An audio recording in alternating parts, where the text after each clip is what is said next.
Hello everyone and welcome back to the Horror Hut. Now, I know a lot of you use these videos to sleep, so before you drift off I thought it would be a fun idea if everyone can leave a comment to let me know where you are listening from in the world. Also like and subscribe if you are enjoying the episodes.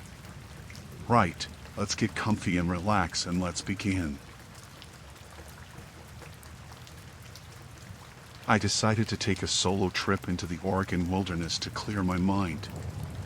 I had always loved hiking, and being out in nature helped me find peace. I picked a remote trail that promised solitude and beautiful scenery. My backpack was loaded with supplies, and I planned to camp for a few days. The first day was uneventful. The forest was thick and green, the air fresh and cool. I found a good spot to set up my tent and made a small fire. As the sun set, I felt a sense of calm. I cooked a simple meal and ate while listening to the sounds of the forest. The next day, I decided to explore further into the woods. I followed a narrow path that seemed rarely used. After a few hours of walking, I noticed signs of human activity: trampled grass, discarded food wrappers. It struck me as odd since this area was supposed to be isolated. As I ventured deeper, I heard voices. They were rough, angry. I crept closer, staying hidden behind trees. Through the foliage, I saw a group of men. They were heavily armed and carrying animal carcasses. Poachers. My heart raced as I realized the danger. These men were breaking the law, and they wouldn't want any witnesses. I started to back away slowly, careful not to make any noise. But then I stepped on a dry twig. It snapped loudly, and the men turned in my direction. I froze, hoping they wouldn't see me, but it was too late. One of them shouted, and they all began moving towards me. Panicking, I ran. My heart pounded in my chest as I crashed through the underbrush. I could hear them behind me, cursing and shouting. They were getting closer. I stumbled and fell, scraping my hands on the ground, but I pushed myself up and kept running. I reached a small clearing and hid behind a large rock, trying to catch my breath. I could hear them nearby, their footsteps heavy on the forest floor. I stayed as still as possible, praying they wouldn't find me. But then I heard one of them say, "She's got to be around here somewhere." Fear gripped me. These men were dangerous, and I was alone, deep in the wilderness. I had no way to call for help. I decided to move again, staying low and quiet. I headed towards a creek I remembered passing earlier, thinking the water might help cover my tracks. I reached the creek and waded in, following the water downstream. The cold water numbed my feet, but I didn't stop. I could still hear the men searching behind me. The creek led to a dense part of the forest, and I hoped it would be enough to lose them. Hours passed, and the sun began to set. I was exhausted, cold, and hungry, but I kept moving. The forest grew darker, and the sounds of the night began to surround me. I found a small cave and decided to hide there for the night. I curled up, trying to stay warm and quiet. The next morning, I cautiously emerged from the cave. The forest was silent, and there was no sign of the poachers. I felt a small sense of relief, but knew I wasn't safe yet. I needed to find my way back to my camp and get out of the woods. I retraced my steps, staying alert for any signs of the men. As I got closer to my camp, I noticed smoke rising in the distance. My heart sank. It was coming from the direction of my campsite. I approached cautiously and saw that my tent and supplies were gone, burned to ashes. I was devastated. Everything I had brought was destroyed. I had no food, no shelter, and no way to call for help. I realized I had to keep moving, to find a way out of the forest and reach safety. I tried to stay calm and think clearly. I remembered a ranger station a few miles away. It was my best chance. I began walking, trying to conserve my energy and stay hidden. Every sound made me jump, fearing the poachers might still be out there. I walked for hours, my body aching and tired. Finally, I saw the ranger station in the distance. Relief washed over me, but I didn't let my guard down. I approached carefully, scanning the area for any signs of danger. When I reached the door, I knocked frantically. A ranger opened the door, and I collapsed into his arms, sobbing. I explained what had happened, and he assured me I was safe now. They called the authorities, and soon, the forest was swarming with law enforcement. They found the poachers' camp and arrested them. I stayed at the ranger station for a few days, recovering from the ordeal. The rangers were kind and supportive, helping me through the trauma. I realized how lucky I was to have survived. The wilderness, once my place of peace, had turned into a nightmare. I eventually returned home, but the experience stayed with me.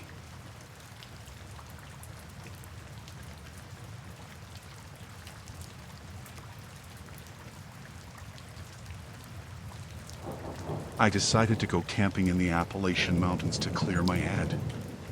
I needed some time away from everything, just me and nature. I packed my gear and drove up to a trail I knew was pretty isolated. It was perfect for what I needed, peace and quiet. The first day was great.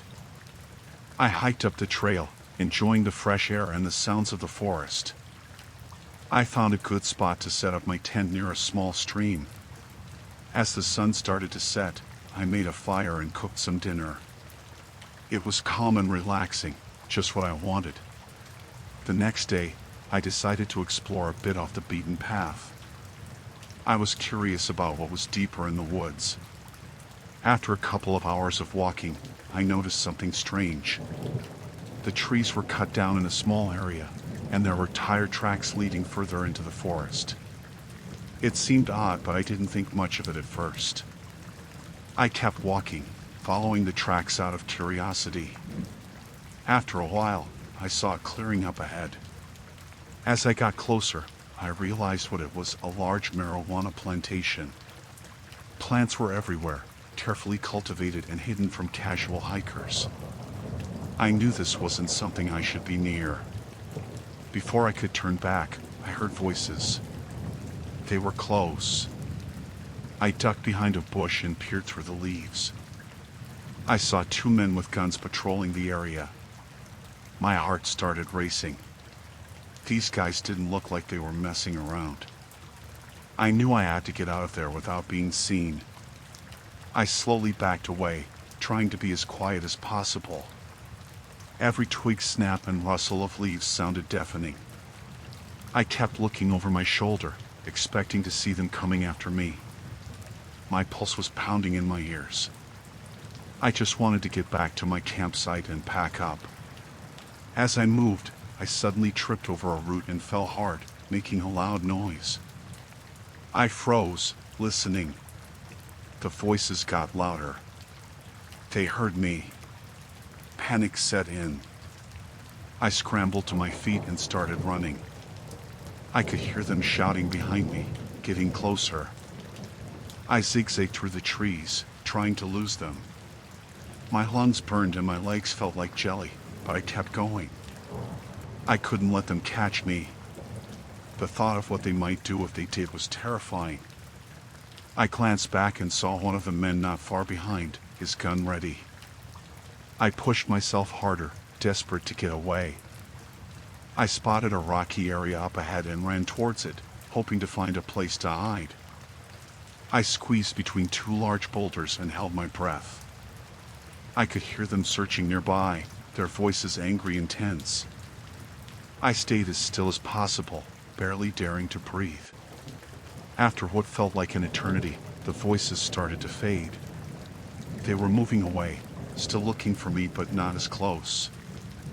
I waited a bit longer before slowly crawling out from my hiding spot. I needed to get back to my campsite and get out of there. I moved carefully, trying to avoid making any noise. It took a while, but I finally made it back. I packed up my gear as quickly as I could, my hands shaking. I knew I had to leave before they decided to come back this way. With my backpack on, I started down the trail, moving as fast as I could without running. Every sound made me jump. I kept looking over my shoulder, expecting to see them following me. The fear was overwhelming. I just wanted to get to my car and drive far away from there. After what felt like hours, I finally reached the trailhead. My car was still there. I quickly threw my stuff in the back and got in, locking the doors. My hands were trembling as I started the engine and drove away. I didn't look back. As I drove down the mountain, I couldn't shake the fear. The image of those armed men was burned into my mind. I knew I had been lucky to get away. When I reached a small town, I stopped and called the authorities to report what I had found. They thanked me and said they would investigate. I kept driving until I reached home. The whole experience felt surreal, like a bad dream. But it was real, and it was terrifying. I knew I would think twice before going off the beaten path again.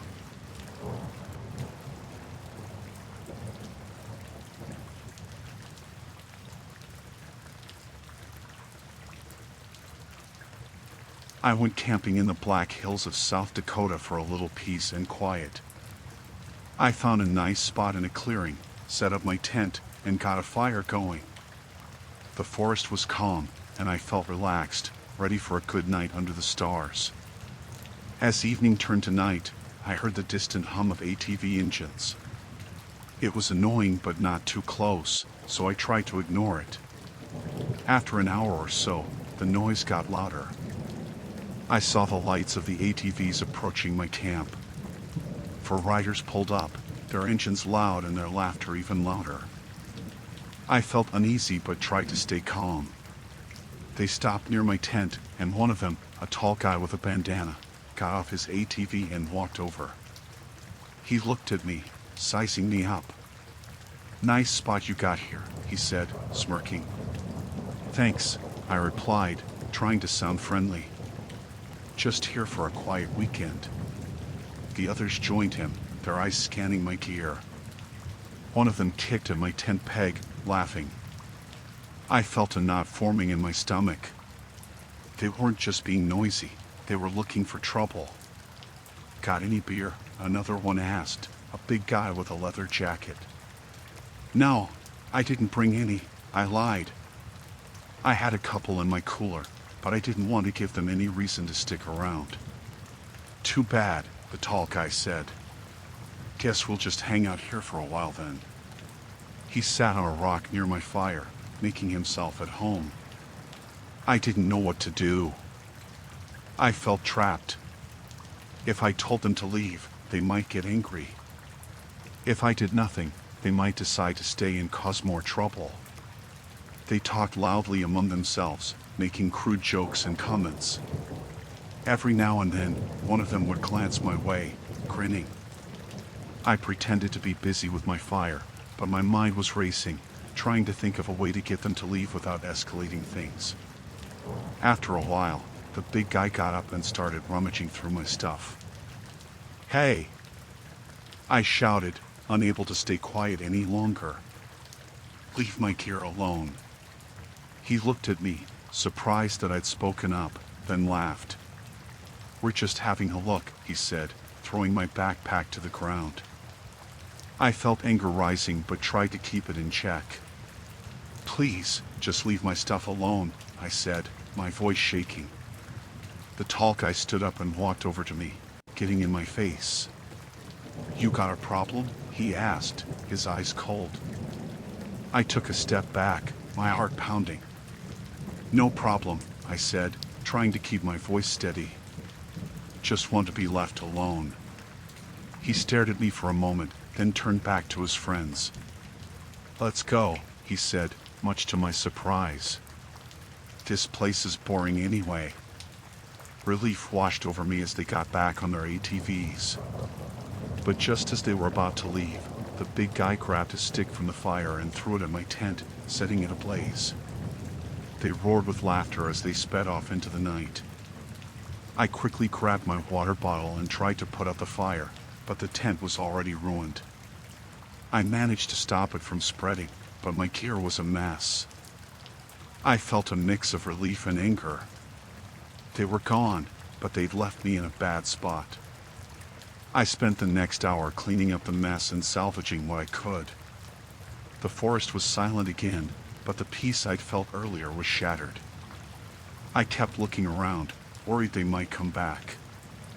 I decided it wasn't safe to stay there. I packed up what was left of my gear and started hiking back to my car. The darkness and the sounds of the forest felt more threatening now. Every rustle of leaves made me jump. I finally reached my car just before dawn, exhausted and shaken. I threw my stuff in the back and got in, locking the doors. As I drove away, I kept looking in the rearview mirror, half expecting to see the ATVs behind me. When I got home, I reported the incident to the local ranger station. They took my statement and promised to look into it. I don't know if they ever found those guys, but I knew I wouldn't be camping alone in the Black Hills again.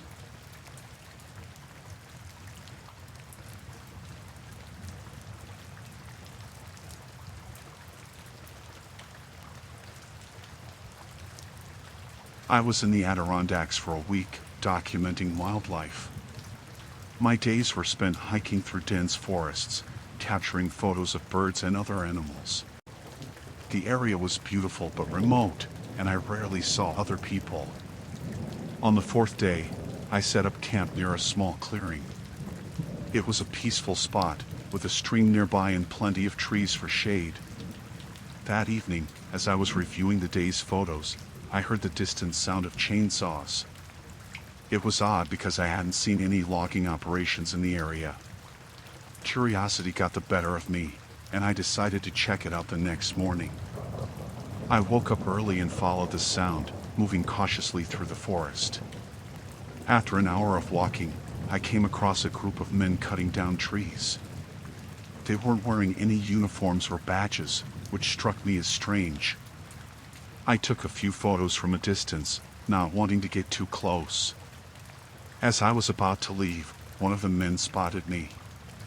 He yelled something to the others, and they all stopped what they were doing to stare at me. My heart raced as I quickly turned and walked away, trying to look casual.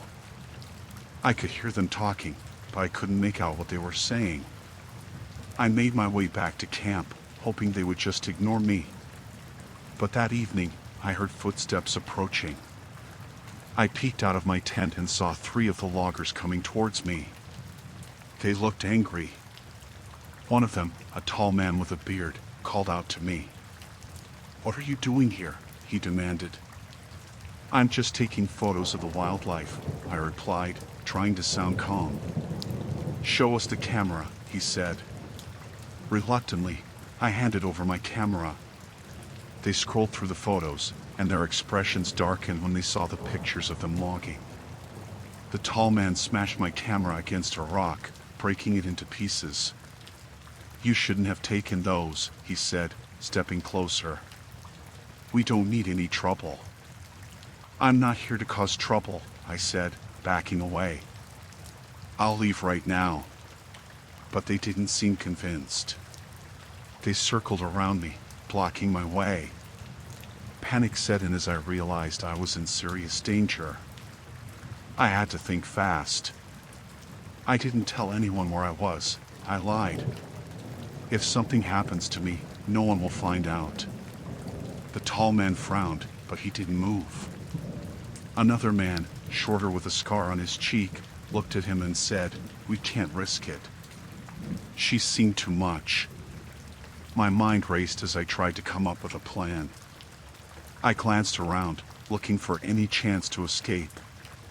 Then I noticed a narrow path leading into the trees.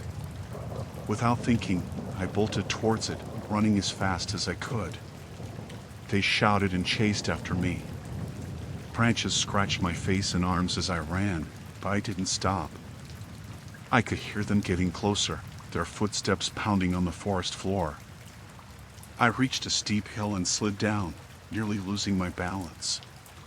At the bottom, I stumbled upon an old, abandoned cabin.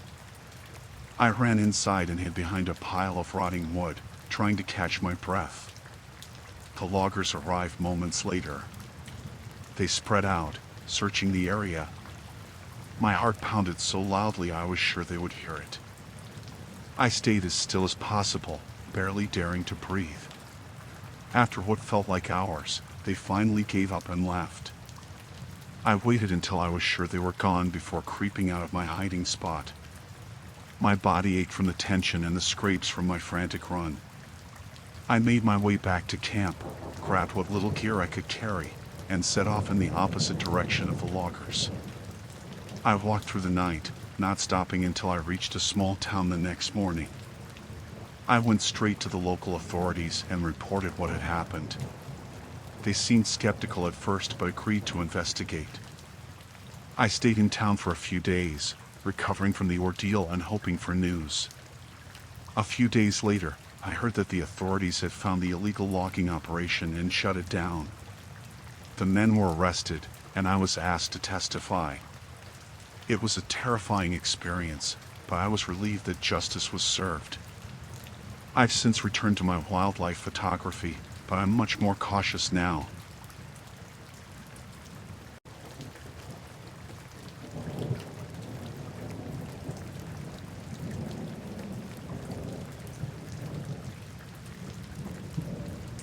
I decided to take a solo trip to the Ozarks for some peace and quiet. I needed a break from the city, from work, from everything. I packed light, just a tent, some food, and my camera. I drove deep into the woods, far away from any towns or people, and found a spot to set up camp.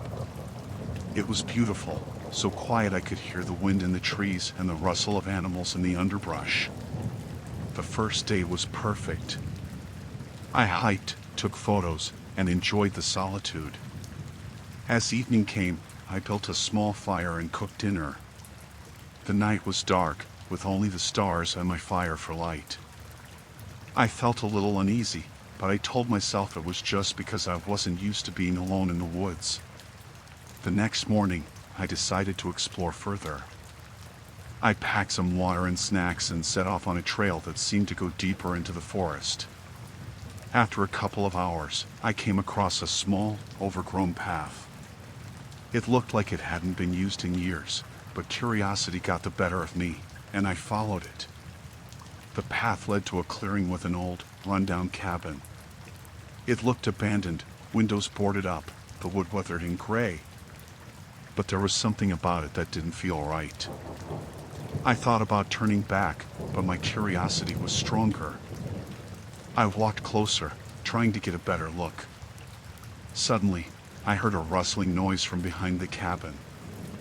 I froze, my heart pounding. A man emerged from the trees, dirty and disheveled. He looked like he hadn't seen another person in years. His eyes were wild, and he was holding a shotgun. "What are you doing here?" he shouted, his voice rough and angry. I was just hiking," I stammered, raising my hands. "I didn't mean to intrude." "This is my land," he said, stepping closer. "You have no right to be here." "I'm sorry," I said, backing away. "I'll leave now." But he didn't seem to hear me. He raised the shotgun, pointing it directly at me. Panic surged through me. I turned and ran, not daring to look back. I heard a shot, the sound echoing through the trees. I kept running, my breath coming in ragged gasps. I didn't know where I was going, just that I had to get away. The forest seemed to close in around me, the trees all looking the same. I could still hear him behind me, crashing through the underbrush, shouting. I stumbled, falling to the ground. My ankle throbbed, but I forced myself to get up and keep moving. I found a small ravine and slid down into it, hiding behind a large rock. I held my breath, trying to stay as quiet as possible. I heard him above, cursing and shouting. He fired the shotgun again, the sound deafening. I pressed myself against the rock, praying he wouldn't find me. After what felt like hours, the noise stopped. I waited, not daring to move. When I was sure he was gone, I climbed out of the ravine and started back the way I had come. I was limping, my ankle swollen and painful, but I didn't stop. I had to get back to my camp, to my car. It took me hours to find my way back. The sun was setting by the time I reached my campsite. I grabbed my things, threw them in the car, and drove away as fast as I could. I didn't stop until I was miles away, back in civilization. I went to the nearest police station and told them what had happened. They took my statement and said they would investigate, but I don't know if they ever found him. I still think about that day, about how close I came to not making it out of those woods. Now, whenever I go hiking, I make sure to stay on marked trails and never go alone.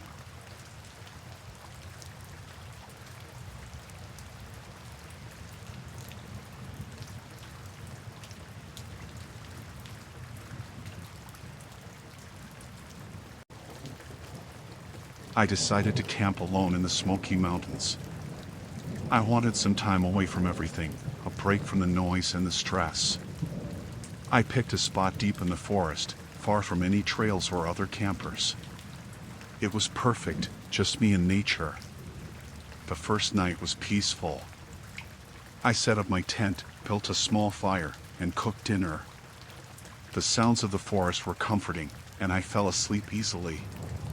The next morning, I woke up early, ready to explore. I hiked all day, taking in the beauty of the mountains, the fresh air, and the solitude. When I returned to my campsite, something felt off. My tent was unzipped, and my supplies were scattered. At first, I thought it might have been an animal, but then I noticed footprints. Human footprints. My heart started to race. I checked my belongings and found that some food and a flashlight were missing. I tried to convince myself it was nothing, maybe just a lost hiker who needed some supplies. But the uneasy feeling wouldn't go away. I decided to stay alert and keep my campfire going all night. As darkness fell, the forest seemed different. Every rustle and snap of a twig made me jump. Around midnight, I heard it. Footsteps.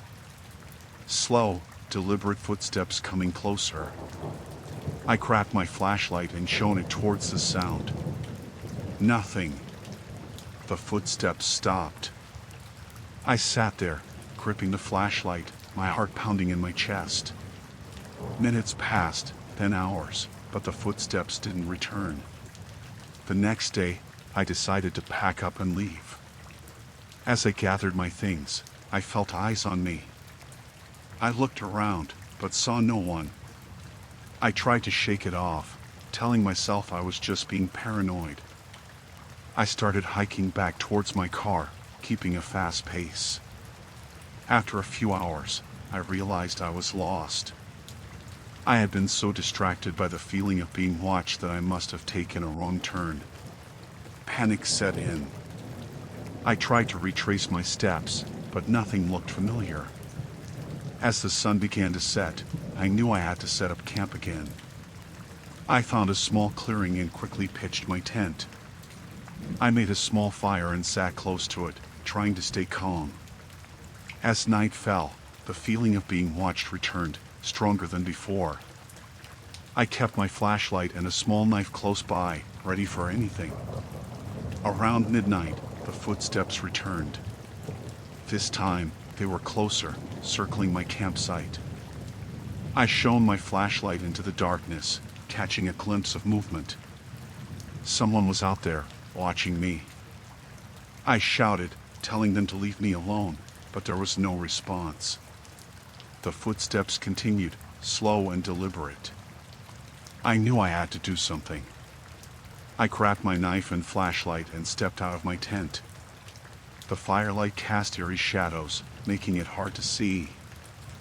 I scanned the darkness, my heart racing. Suddenly, a figure appeared at the edge of the clearing. A man, dressed in dirty clothes, with a wild look in his eyes. He stared at me, not moving. I shouted again, telling him to leave, but he just stood there, watching. I backed towards my tent, keeping the flashlight on him. He took a step forward, then another. I knew I had to act. I grabbed a burning stick from the fire and waved it at him. He stopped, his eyes widening. For a moment, we stood there, locked in a standoff. Then he turned and ran into the darkness. I stood there, shaking, not sure what to do. I knew I couldn't stay there. I packed up my things as quickly as I could and started hiking, not caring which direction, just needing to get away. I walked through the night, not stopping until the first light of dawn. Exhausted, I finally found a trail and followed it. Hours later, I stumbled upon a ranger station. I told them everything. They took my report and promised to investigate. I left the mountains that day, vowing never to camp alone again. The feeling of being watched still haunts me. I don't know who that man was or what he wanted, but I'm just grateful I made it out alive.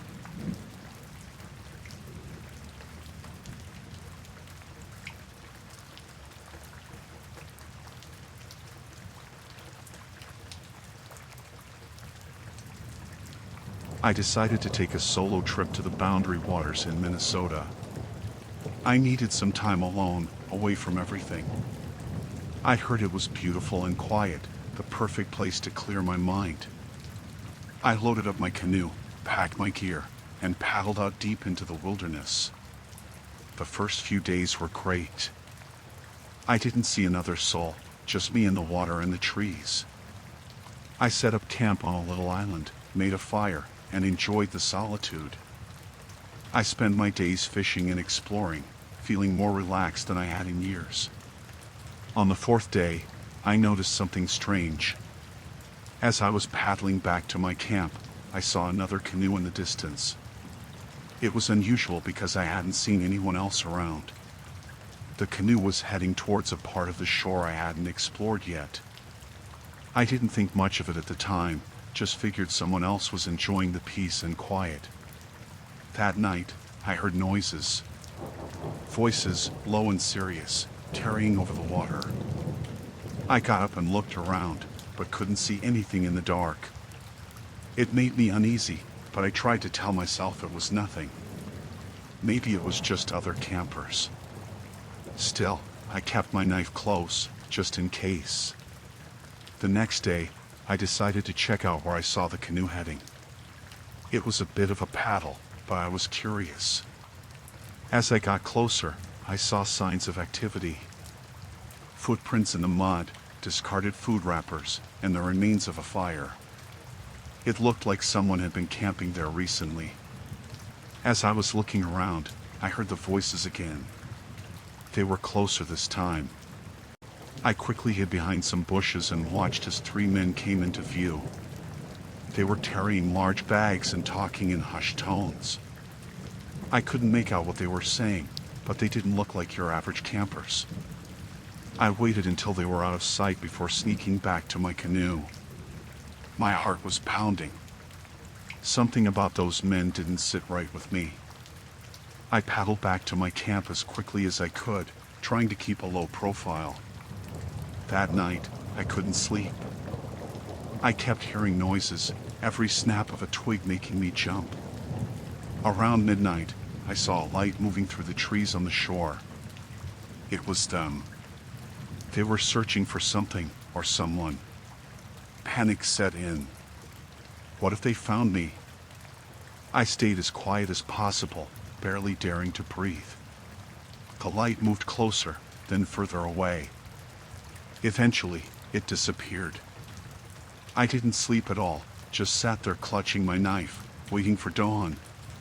The next morning, I decided I needed to leave.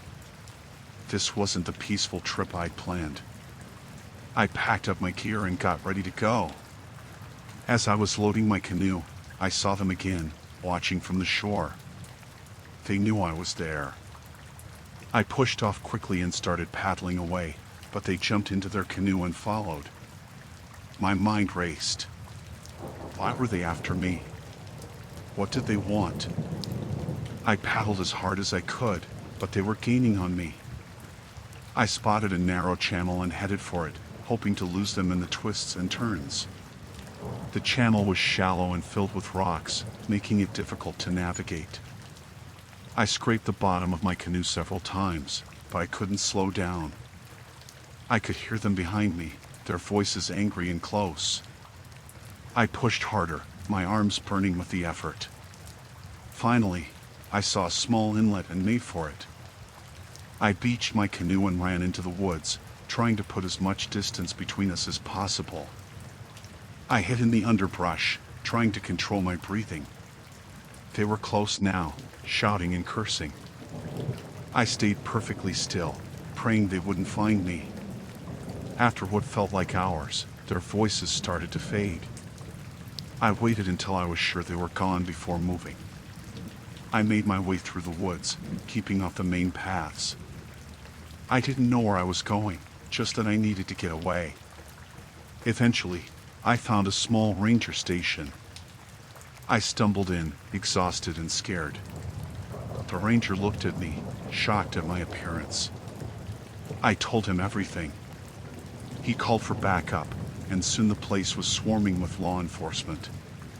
They took my statement and went out looking for the men. I stayed at the station, too shaken to do anything else. They found signs of the men, evidence of their drug operation, but the men themselves had disappeared. The officers told me I was lucky to be alive. They said the Boundary Waters were known for this kind of activity, though it rarely reached the tourists. I left Minnesota the next day, vowing never to return. The peace I'd sought turned into a nightmare I couldn't forget.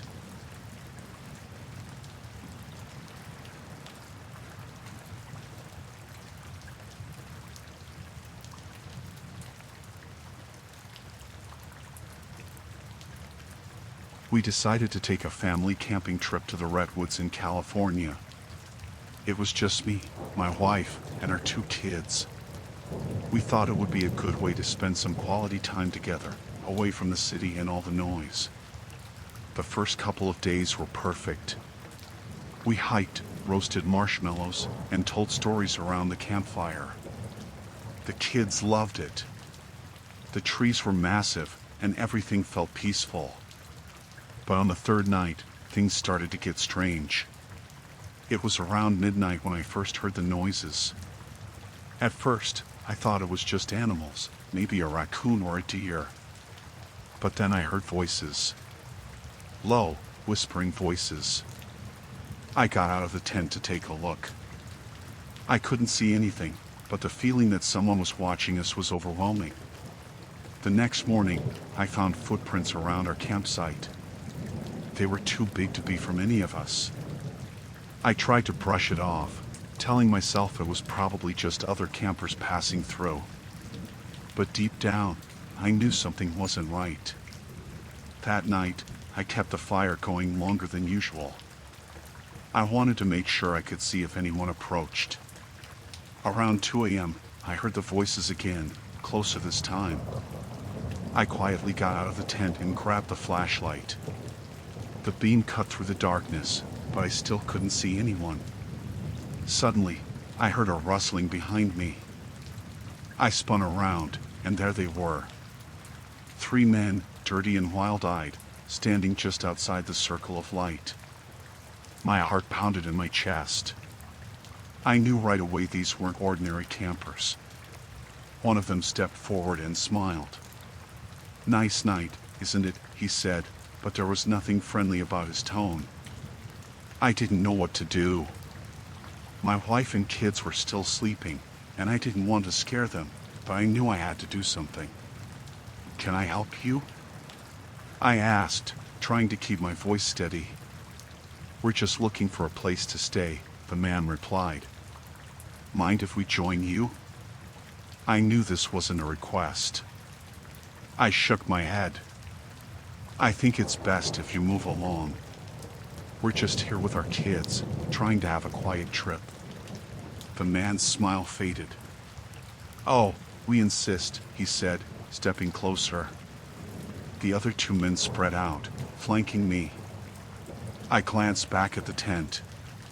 My wife was peeking out, her eyes wide with fear. I knew I had to protect them. "You need to leave, now," I said, louder this time. The man's face twisted in anger. "I don't think you understand," he said. "We're not going anywhere." One of the other men lunged at me, but I managed to dodge and push him away. "Wake up the kids and get to the car," I shouted to my wife. She scrambled to wake the kids while I tried to hold off the men. They were stronger than me, and I could feel my strength fading. But I had to buy them time. I heard my wife scream as she bundled the kids into the car. I took a punch to the gut and doubled over, but I didn't let go of my flashlight. I swung it wildly, hitting one of the men in the face. He fell back, cursing. "Go! Go!" I yelled, stumbling towards the car. The men were right behind me. I could hear their footsteps, their heavy breathing. We managed to get into the car and lock the doors just as they reached us. My wife fumbled with the keys, her hands shaking. The men pounded on the windows, shouting and threatening us. Finally, the engine roared to life. We sped out of the campsite, the men chasing us for a few yards before giving up. My wife drove as fast as she could, not stopping until we reached a small town several miles away. We went straight to the police. They took our statement and told us there had been reports of escaped convicts in the area. They assured us they would search the woods, but I knew I'd never feel safe camping again. That night, in the safety of a motel room, I held my family close. We were lucky to be alive.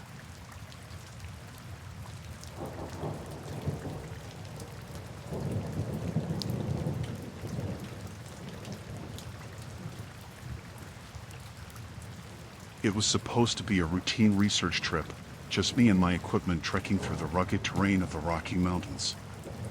I had always been fascinated by the untouched wilderness, its secrets waiting to be uncovered.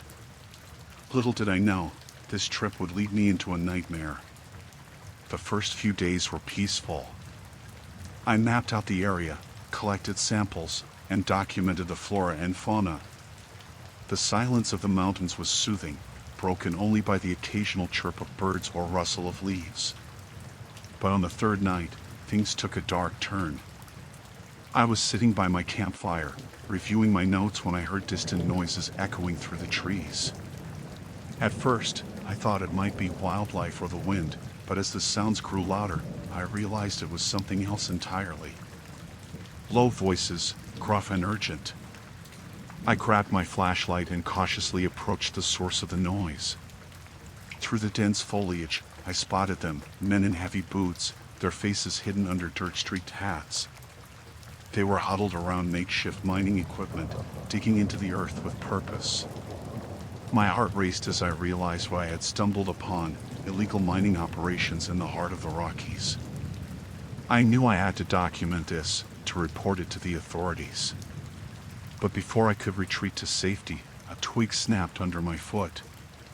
The men turned as one, their eyes locking onto me with suspicion and hostility. I froze, my breath catching in my throat. They muttered to each other, their voices carrying a dangerous edge. I was exposed, caught red-handed in their secret operation. One of them stepped forward, his face twisted in anger. "What are you doing here?" he demanded, his voice rough like gravel. I tried to explain that I was conducting research, that I hadn't meant to intrude. But my words fell on deaf ears. They saw me as a threat, someone who could expose their illegal activities to the authorities. Fear gripped me as I realized the danger I was in. Another man, larger and more intimidating, took a step closer. "She's seen too much," he muttered to the others. "We can't let her leave." Panic surged through me as they advanced, their intentions clear. I turned and ran, adrenaline pumping through my veins. Branches clawed at my clothes, roots threatened to trip me, but I pushed forward, driven by sheer terror. Behind me, I could hear their heavy footsteps, closing in. I knew I couldn't outrun them forever. Desperate, I veered off the trail, plunging into the dense underbrush. Twigs snapped underfoot, leaves whipped against my face, but I didn't stop. I ran until my lungs burned and my legs felt like jelly. Finally, I stumbled into a small clearing and collapsed behind a fallen tree. I held my breath, listening for any sign of pursuit. Minutes passed like hours, but the forest remained eerily silent. Carefully, I peeked out from my hiding spot. There was no sign of the men, but I knew I couldn't stay there indefinitely. I had to find a way out, back to civilization where I could call for help. Using my compass and what little daylight remained, I navigated through the unfamiliar terrain. Every rustle of leaves made me jump, every snap of a twig sent my heart racing. Fear gnawed at me, urging me to move faster, to get away from the danger lurking in the shadows. Hours passed before I finally emerged onto a familiar trail. Relief flooded through me, but I knew I wasn't safe yet. I pushed on, ignoring the ache in my muscles and the fatigue weighing down on me. At long last, I reached the ranger station where I had parked my car. I practically threw myself inside, locking the doors behind me. My hand shook as I fumbled for my phone, dialing emergency services. When the authorities arrived, I led them back to the site of the illegal mining operation. But by then, the men were long gone, leaving behind only traces of their activities. The authorities assured me they would investigate, but I couldn't shake the feeling of being hunted. For weeks afterward, I lived in fear, constantly looking over my shoulder, afraid that those men would find me again. I couldn't sleep, couldn't focus on anything but the nightmare I had escaped.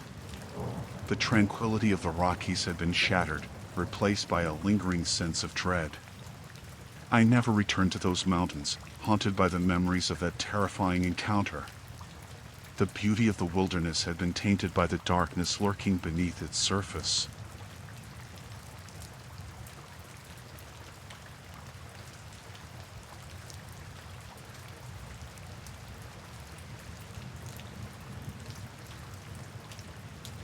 I've always loved photography, especially capturing the raw beauty of nature. So when I got the chance to explore the Everglades, I was ecstatic. It was just me, my camera, and the endless expanse of marshes and mangroves stretching out before me.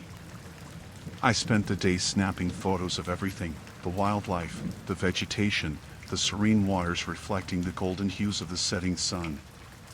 The Everglades were breathtakingly beautiful, a photographer's paradise. As dusk settled in, I decided to find a good spot for some nighttime shots. I ventured deeper into the wilderness, following a narrow trail that wound through the dense foliage. The air was thick with the sounds of chirping insects and the occasional splash of water. That's when I saw them, figures moving in the shadows, far off the beaten path. At first, I thought they were just other explorers like me, perhaps fellow photographers. But as I zoomed in with my camera lens, I realized they were up to something else entirely. The group seemed tense, huddled around large crates and duffel bags. They weren't carrying tripods or cameras. Instead, they had tools and equipment that looked suspiciously out of place in the tranquil Everglades. Curiosity got the better of me, and I snapped a few shots, intending to document what I was witnessing. But in my excitement, I must have made a noise, a twig snapping underfoot, perhaps. Suddenly, the group froze, heads snapping in my direction. I knew immediately that I had been spotted. Panic surged through me as I turned and bolted back down the trail. Adrenaline fueled my legs as I ran, the sounds of pursuit echoing behind me. Branches whipped at my face, roots threatened to trip me up, but I didn't dare slow down.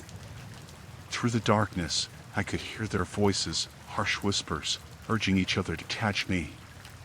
Fear clawed at my chest, urging me to run faster, to escape the men who were now hunting me through the Everglades. I took sharp turns, hoping to lose them in the labyrinthine paths of the swamp. But they were relentless, their footsteps growing closer with every passing second. I glanced back once and saw their silhouettes against the dim moonlight, closing in. With a surge of desperation, I veered off the trail, crashing through the thick underbrush. Thorns tore at my clothes, mud sucked at my shoes, but I kept pushing forward, driven by sheer terror. I had to get away, had to find somewhere safe to hide until help arrived. Heart pounding, breath ragged, I stumbled upon a small clearing. It offered no shelter, but I didn't dare stop. I kept moving, listening for any sign of my pursuers. The night was silent except for the sounds of the swamp, insects buzzing, water lapping against the reeds. I couldn't risk staying in the open. Pushing through the fear, I plunged into the murky waters of a shallow creek, wading upstream to throw off my scent. The cold water numbed my legs, but I pressed on, driven by the fear of being caught by the men chasing me. After what felt like an eternity, I emerged onto a muddy bank and collapsed behind a fallen tree. I strained to listen for any sounds of pursuit, but the only thing I heard was the pounding of my own heart. Had I managed to evade them, or were they closing in? Hours passed, each minute feeling like an eternity. I dared not move, not even to check my surroundings. The adrenaline that had fueled my flight now left me trembling and exhausted. But I knew I couldn't rest yet. I had to find my way out of the Everglades, back to safety. Carefully, cautiously, I crept along the edge of the creek, using the moonlight to guide me. Every rustle of leaves made me jump, every splash of water made my heart skip a beat. I was alone, vulnerable, hunted. Finally, I stumbled upon a familiar trail marker. Relief flooded through me, but I knew I couldn't let my guard down yet. I pushed forward, ignoring the ache in my muscles and the exhaustion weighing me down. When I reached the edge of the Everglades, I practically collapsed onto solid ground. Tears stung my eyes as I fumbled for my phone, dialing emergency services. The authorities arrived swiftly, and I led them back to where I had last seen the smugglers. But by then, the group was gone, leaving behind only their makeshift camp and the crates that hinted at their illicit activities. The authorities assured me they would investigate, but the terror of that night lingered long after I left the Everglades. I never went back to photograph the Everglades again.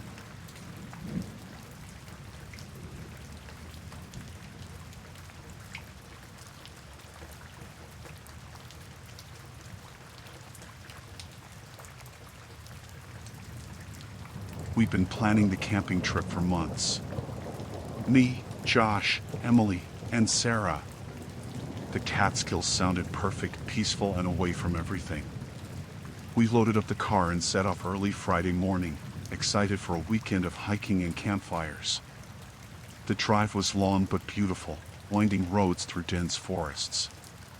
We reached our campsite in the late afternoon, and the sun was just starting to set behind the trees. Setting up camp was fun. Josh struggled with the tent while Emily and Sarah laughed and tried to help. I started a fire, and soon we had everything ready. As the sky darkened, we sat around the fire, roasting marshmallows and telling stories. It felt great to be out there, away from the noise of the city. Around midnight, we heard a rustling in the bushes. We all froze, staring into the darkness. Josh grabbed a flashlight and shone it towards the noise. A raccoon darted out, and we all laughed, relieved it wasn't anything worse. We decided to call it a night and headed into our tents. I fell asleep almost instantly, tired from the day's activities. Sometime in the middle of the night, I woke up to a loud snap. It sounded like a branch breaking, but closer. I sat up, listening. There it was again, followed by a low, grumbling voice. My heart started to race. I unzipped the tent quietly and peeked outside. In the dim moonlight, I saw a shadow moving near the edge of our campsite. It looked like a man. I crawled out of the tent, trying not to make a sound. Josh stirred and woke up, whispering, "What's going on?" I motioned for him to be quiet and pointed towards the shadow. We both watched as the figure moved closer, now clearly a man with a long beard and wild hair. He was muttering to himself, looking around like he was searching for something. Josh and I stayed low, hoping he wouldn't see us. The man walked around the campsite, poking our gear and mumbling. I couldn't make out what he was saying, but he sounded angry. After a few minutes, he walked off into the woods. We waited, tense, until we were sure he was gone. Then we quietly woke Emily and Sarah, explaining what we saw. None of us could sleep after that. We sat by the fire, keeping it low, and talked about what to do. Emily suggested packing up and leaving, but it was pitch dark, and navigating the trails would be dangerous. We decided to stay put and leave at first light.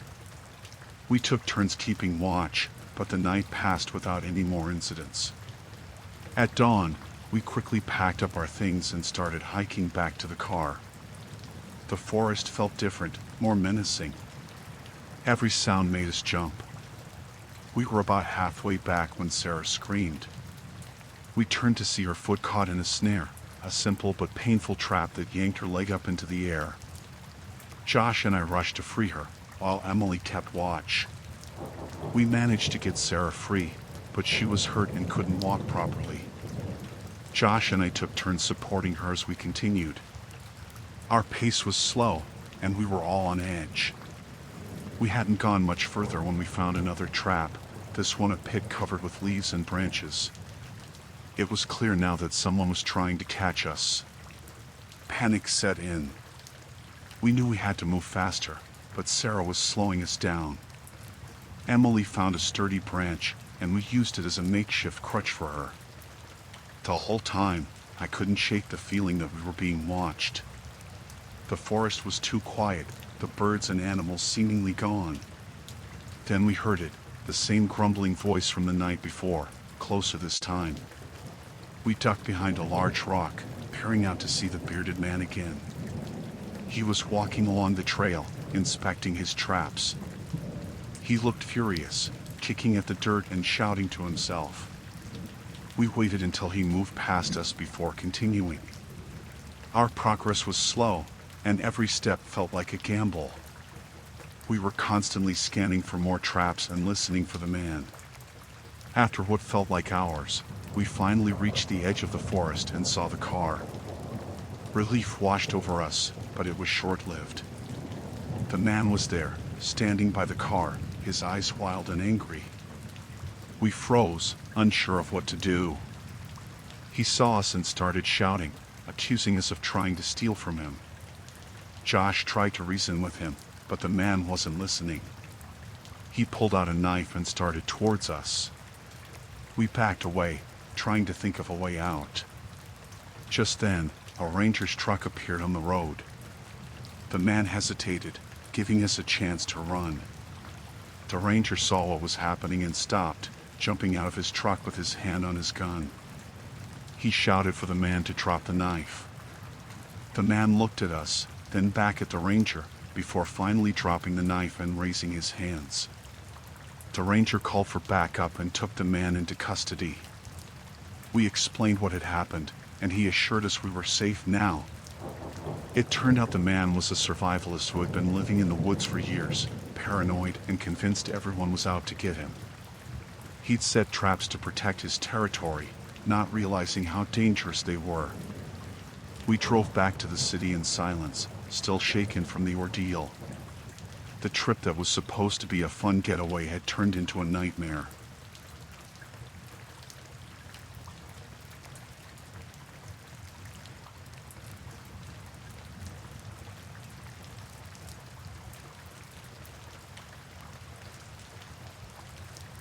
I always wanted to test my survival skills in the wild, so I planned a solo trip to the Alaskan wilderness. I was excited and a bit nervous.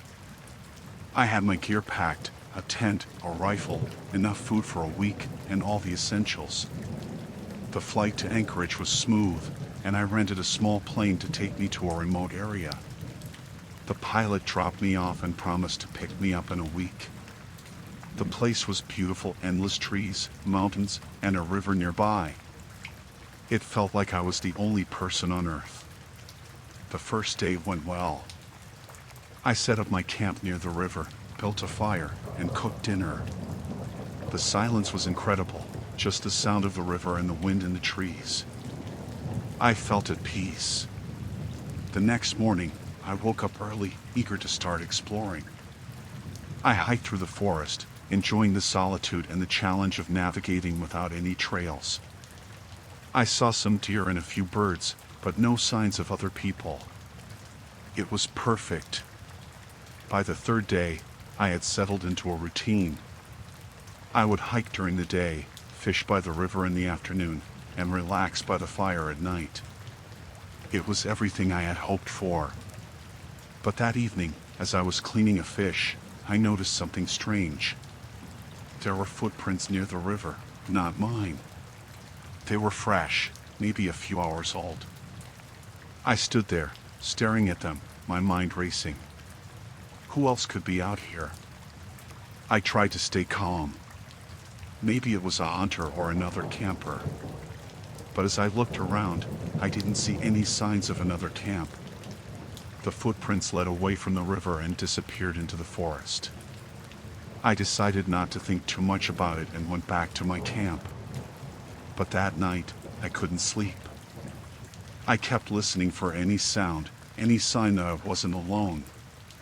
The next day, I found more footprints, closer to my camp. They were definitely following me. I started to feel uneasy.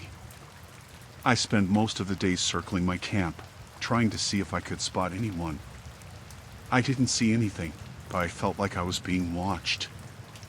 I kept my rifle close and built the fire up higher that night, hoping it would keep whoever it was away. I barely slept, every little noise making me jump. At dawn, I decided to hike to a nearby hill where I could get a better view of the area. Maybe I could see who was following me. The hike was tough, but I made it to the top. I scanned the area with my binoculars and my heart skipped a beat. There was a man, about half a mile away, watching my camp through his own binoculars. He looked rough, like he'd been out here a long time. I ducked down, hoping he hadn't seen me.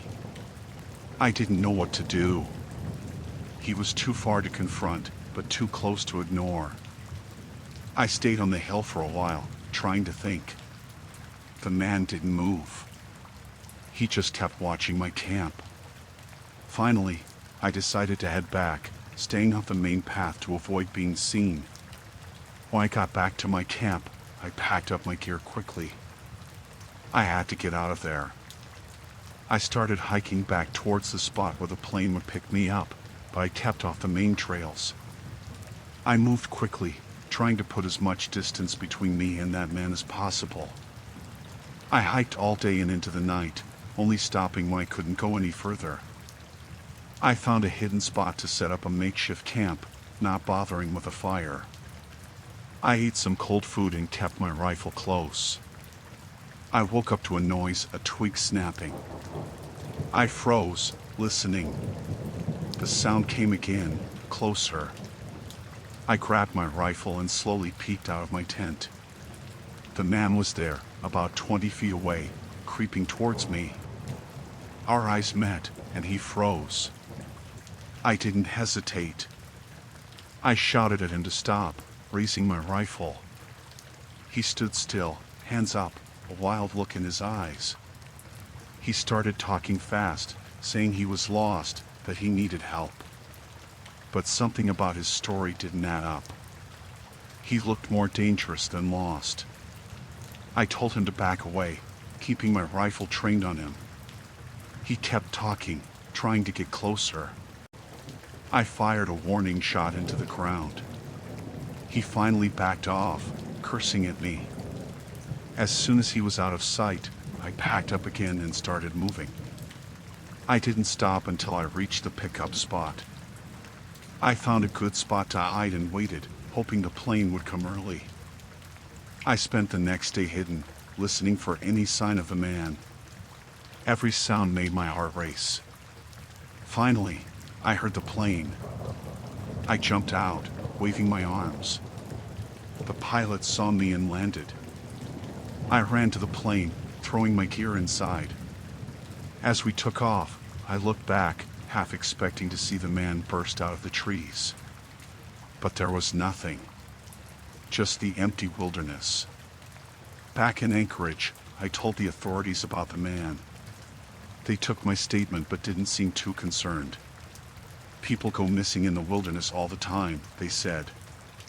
I couldn't shake the feeling that I had just escaped something terrible.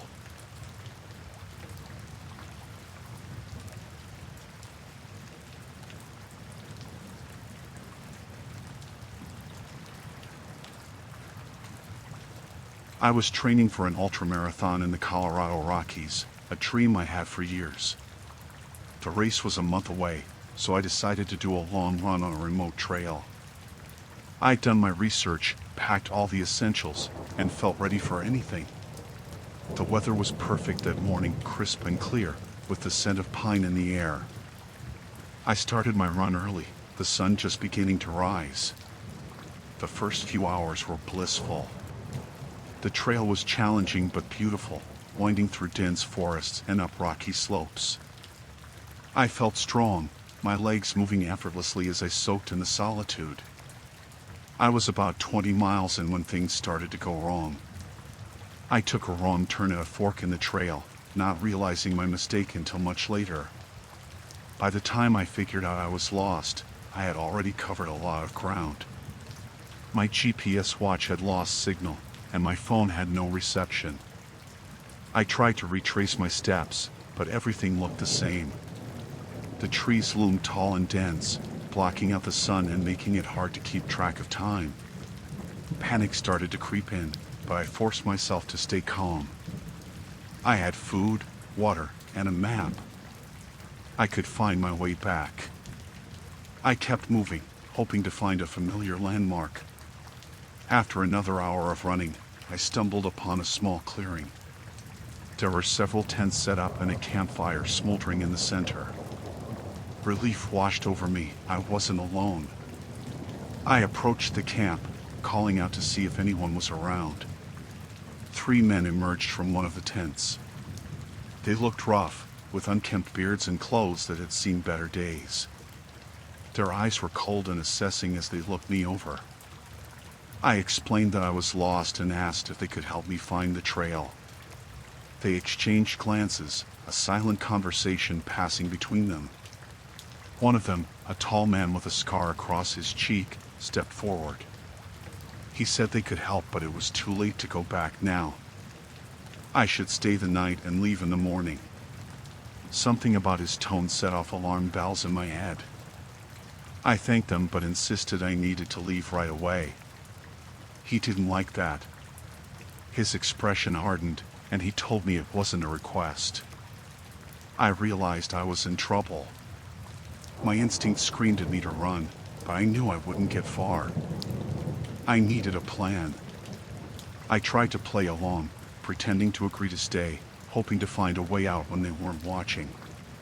They offered me food and water, which I accepted, even though I wasn't hungry. I needed to keep up appearances. As night fell, they started drinking. Their behavior grew more erratic, their laughter louder and more forced. I pretended to join in, laughing at their jokes and trying to stay on their good side. But inside, I was terrified. I needed to escape before things got worse. I waited until they were deep into their drinking, their movements slower and their attention elsewhere. I excused myself, saying I needed to use the bathroom, and slipped into the darkness. My heart pounded as I crept away from the camp, trying to move silently. I had no idea where I was going, but I had to put distance between us. Suddenly, I heard a shout. They had noticed I was gone. I broke into a run, branches slashing at my face and arms as I plunged through the forest. Behind me, I could hear them crashing through the undergrowth, yelling at each other to spread out. They were close, too close. I pushed myself harder, my lungs burning and my legs screaming in protest. I stumbled upon a small cave and ducked inside, pressing myself against the cold stone wall. I held my breath, praying they wouldn't find me. The minutes dragged on, each one an eternity. I could hear them moving through the forest, their voices getting fainter. Finally, the forest fell silent. I waited, afraid to move. My mind raced with plans and possibilities. I couldn't stay here forever. I needed to find the trail and get back to safety. When I felt it was safe, I crept out of the cave and continued moving. I was exhausted, but I couldn't stop. I had to keep going. As dawn broke, I found a stream and followed it, hoping it would lead me to civilization. Hours passed, and just when I thought I couldn't go any further, I stumbled onto a familiar trail. Relief and exhaustion washed over me. I followed the trail, my steps unsteady but determined. Finally, I saw a group of hikers coming towards me. I waved them down, my voice hoarse as I explained what had happened. They called the authorities, and soon I was safe, surrounded by park rangers and rescue workers. I told them everything about the men and their camp. A search was launched, but they never found the men or their camp.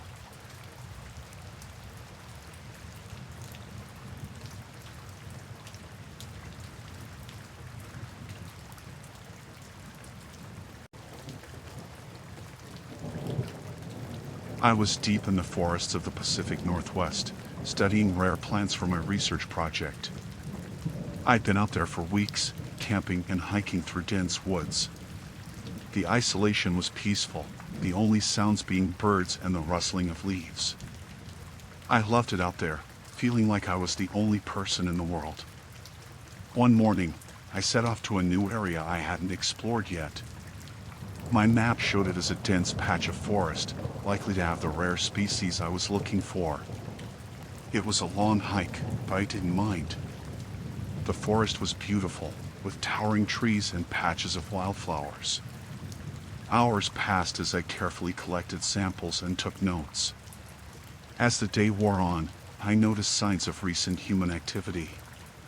Fresh tire tracks and broken branches made me uneasy. I hadn't seen anyone else for days and wasn't expecting company. I pushed on, hoping it was just some off-roaders passing through. I was wrong. I heard the sound of chainsaws in the distance, cutting through the silence. My heart sank. Illegal loggers were the last thing I wanted to encounter. I knew they could be dangerous, not wanting anyone to interfere with their operations. I decided to avoid them and take a longer route back to my camp. But fate wasn't on my side. I stumbled upon a clearing where several men were cutting down trees. They spotted me before I could back away. I froze, trying to think of what to say. One of the men, a big guy with a scar across his face, shouted at me to stop. The others turned to look, their expressions hostile. He approached me, asking who I was and what I was doing there. I tried to explain that I was just a botanist, studying plants for my research. But he didn't believe me. He accused me of being a government agent, there to spy on them and shut down their operation. I tried to deny it, but he wasn't listening. The other men surrounded me, their eyes filled with suspicion and anger. I could feel the tension in the air, and I knew I was in serious trouble. They started arguing about what to do with me. Some wanted to let me go, but others thought I'd report them. The scar-faced guy seemed to be in charge, and he wasn't convinced by my pleas.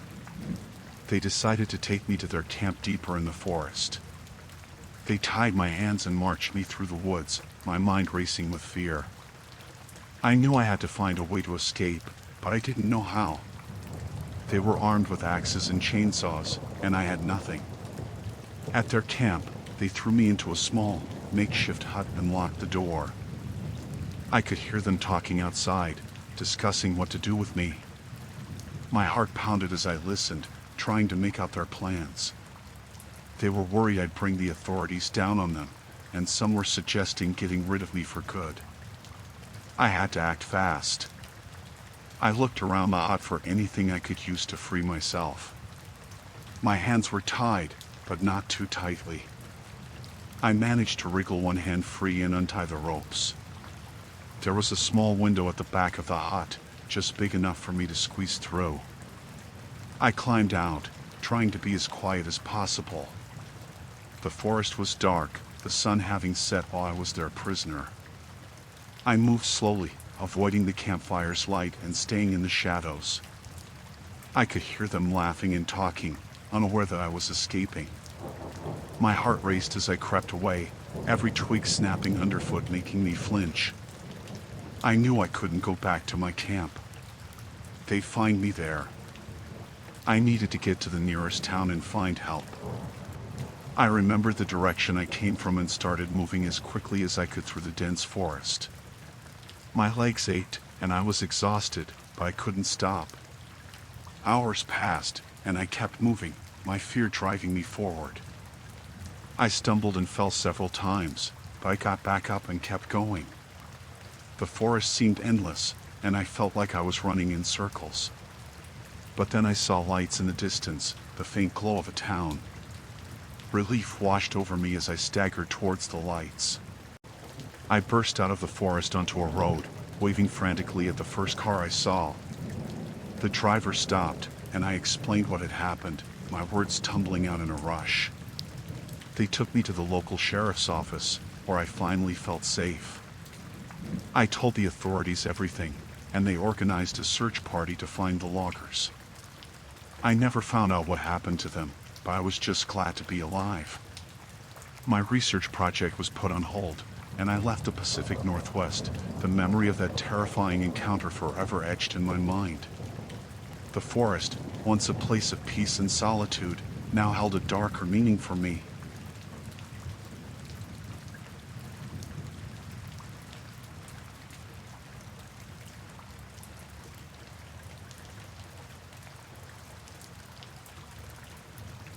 Last summer, my friends and I decided to go camping in the Utah desert.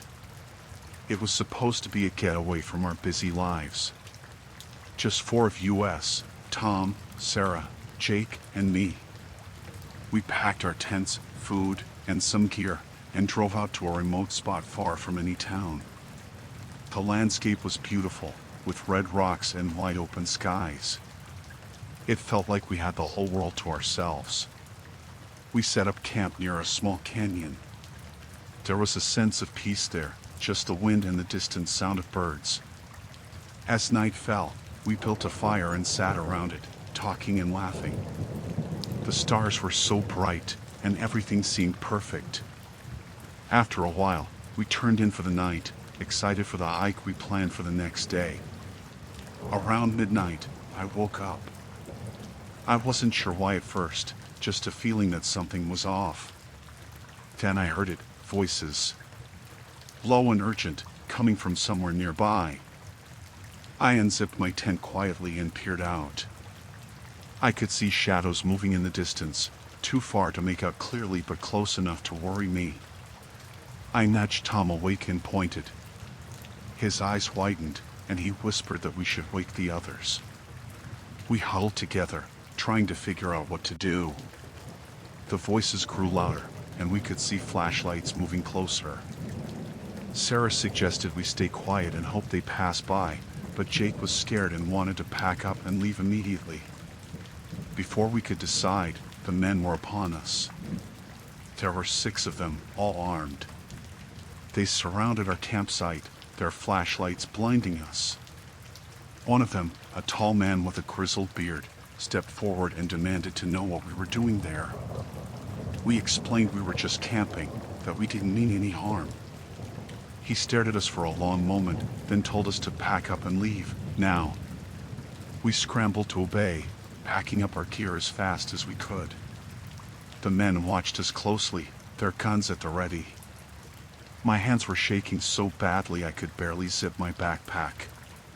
The tension was suffocating. Finally, we were ready, and the bearded man told us to follow him. They led us through the dark desert, away from our camp. My mind raced with fear. Who were these men? Why were they out here? We walked for what felt like hours until we came to a large fence with a gate. Beyond it, I could see the faint outline of buildings. The bearded man told us this was private property and we had trespassed. He said they were part of a religious community and they didn't like outsiders. I tried to explain again that we didn't know, that we were just camping, but he cut me off. He said we had seen too much and couldn't leave until they decided what to do with us. My stomach dropped. This was worse than I had imagined. They took us inside the compound, to a small building that looked like a storage shed. They locked us inside, saying they would deal with us in the morning. The room was dark and cold, and we huddled together, trying to stay calm. Sarah was crying, and Jake kept muttering that we were going to die. None of us slept that night. We kept listening for any sound outside, our minds filled with terror. As the first light of dawn crept through the cracks in the walls, we heard footsteps. The door creaked open, and the bearded man entered, followed by 2 others. He said they had decided to let us go, but warned us never to return. He said if we told anyone about this place, they would find us and kill us. His eyes were cold and dead as he spoke, and I believed him. They blindfolded us and drove us back to our car, miles away from where we had camped. They left us there, in the middle of nowhere, and drove off without another word. We stood there, stunned, until the dust from their vehicle settled. Then we piled into the car and drove as fast as we could back to civilization. None of us spoke much during the drive. We were too shaken. When we got home, we agreed never to talk about what happened. We were scared of what those men might do if they found out we had.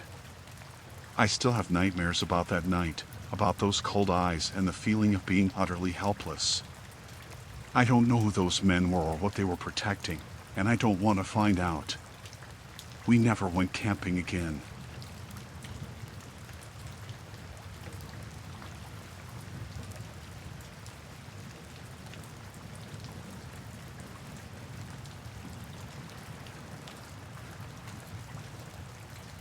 Last fall, I went on a solo retreat in the woods of Maine. I needed a break from work and life in general. I found this cabin online, secluded and surrounded by trees. It sounded perfect. I packed my things and drove up there, excited to have some peace and quiet. The first few days were great. I hiked, read books, and just enjoyed being away from everything. The air was crisp, and the colors of the leaves were beautiful. It felt like I was in another world. I didn't see anyone else around, which was exactly what I wanted. One morning, I decided to take a longer hike. I packed some snacks and water and headed out. I walked for hours, losing myself in the beauty of the forest. As the sun started to set, I realized I should head back. I took a different path, hoping it would lead me back to the cabin faster. That's when I stumbled upon them. At first, I heard voices and the sound of something heavy being dragged. I crept closer, staying hidden behind the trees. I saw a group of men, maybe 5 or 6, dressed in camouflage. They were dragging a deer, but something looked off. They were using these weird traps, brutal and illegal from what I could tell. I stepped on a twig, and the sound was loud in the quiet woods. One of the men looked up and saw me. My heart pounded as I turned and ran. I could hear them shouting behind me, and the sound of their boots crashing through the underbrush. I ran blindly, branches scratching my face and arms. I didn't know where I was going, just that I needed to get away. I could still hear them, getting closer. Panic set in. I spotted a small cave and dove inside, pressing myself against the cold, damp wall. I held my breath as I heard them approach.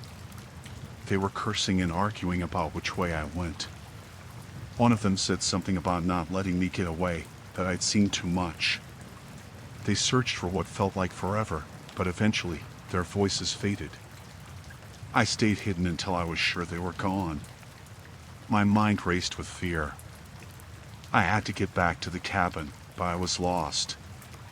I waited until it was completely dark, then crept out of the cave.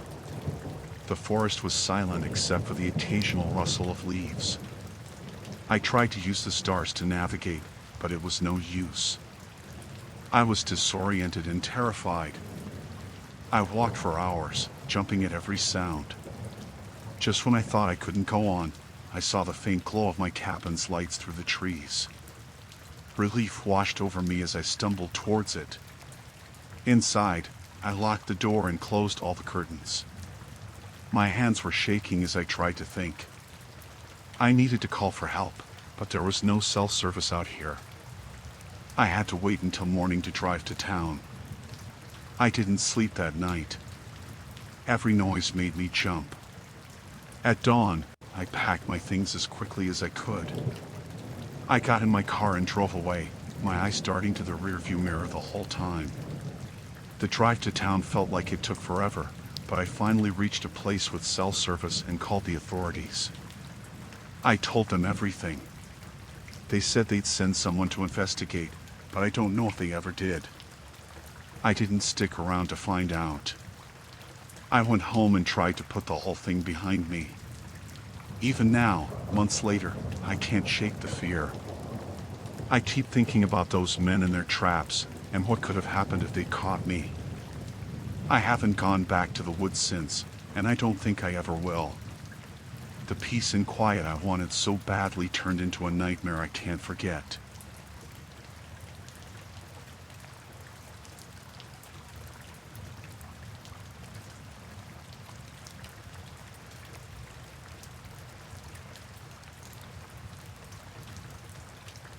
I was in Virginia for a project, researching old Civil War battlefields. It was supposed to be a quiet trip, just me and my camera, documenting locations for a historical book. I drove out to a spot deep in the wilderness, far from any main roads. It was peaceful, just the sounds of nature and the history I was there to capture. I parked my car on the side of a narrow dirt road and hiked in, carrying my equipment. The trees were thick, and the underbrush was dense. I followed an old, overgrown path that led to a clearing. The clearing was supposed to be a site of an old encampment.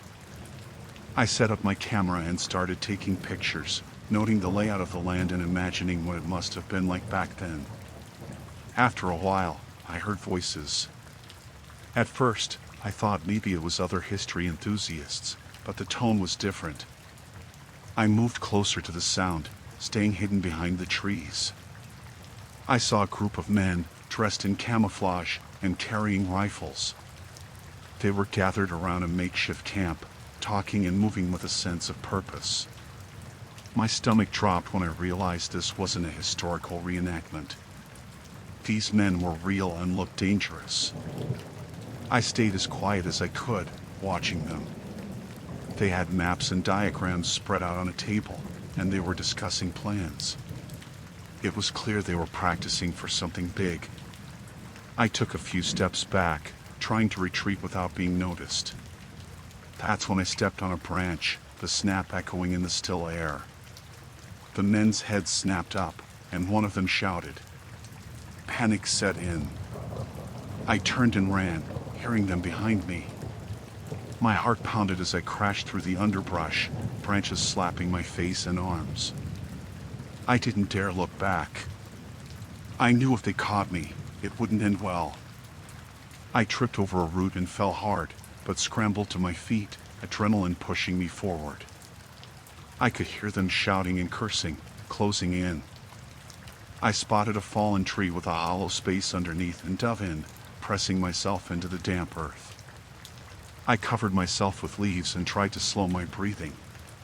They were so close I could hear their footsteps and see their boots through the gaps in the foliage. They searched the area, their voices angry and frustrated. One of them said they couldn't let me leave, that I knew too much. I held my breath, praying they wouldn't find me. After what felt like an eternity, they moved on, their voices fading. I stayed hidden, too scared to move. When I was sure they were gone, I crawled out and looked around. The forest was silent again, but I knew they were still out there somewhere. I had to get back to my car. I moved as quietly as I could, sticking to the shadows and avoiding the paths.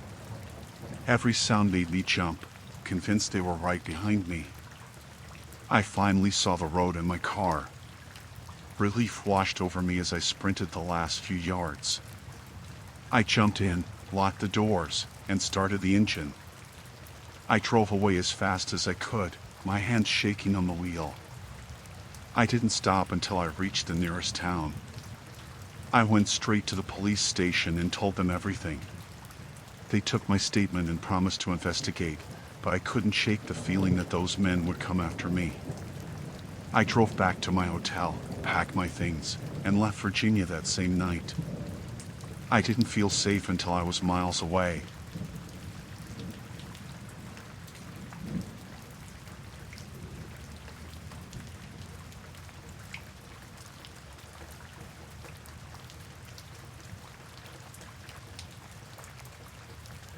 I had planned a solo hiking trip in the Canadian Rockies. It was supposed to be a peaceful escape, just me and the mountains. I arrived at the trailhead early in the morning, eager to start my journey. The air was crisp, and the scenery was breathtaking. I felt a sense of freedom as I walked deeper into the wilderness. After a few hours of hiking, I found a secluded spot near a river to set up camp. The area was perfect, far from any main trails. I pitched my tent and decided to explore a bit more before settling in for the evening. The sound of the river was calming, and I felt at peace with the world. As I wandered, I noticed something odd.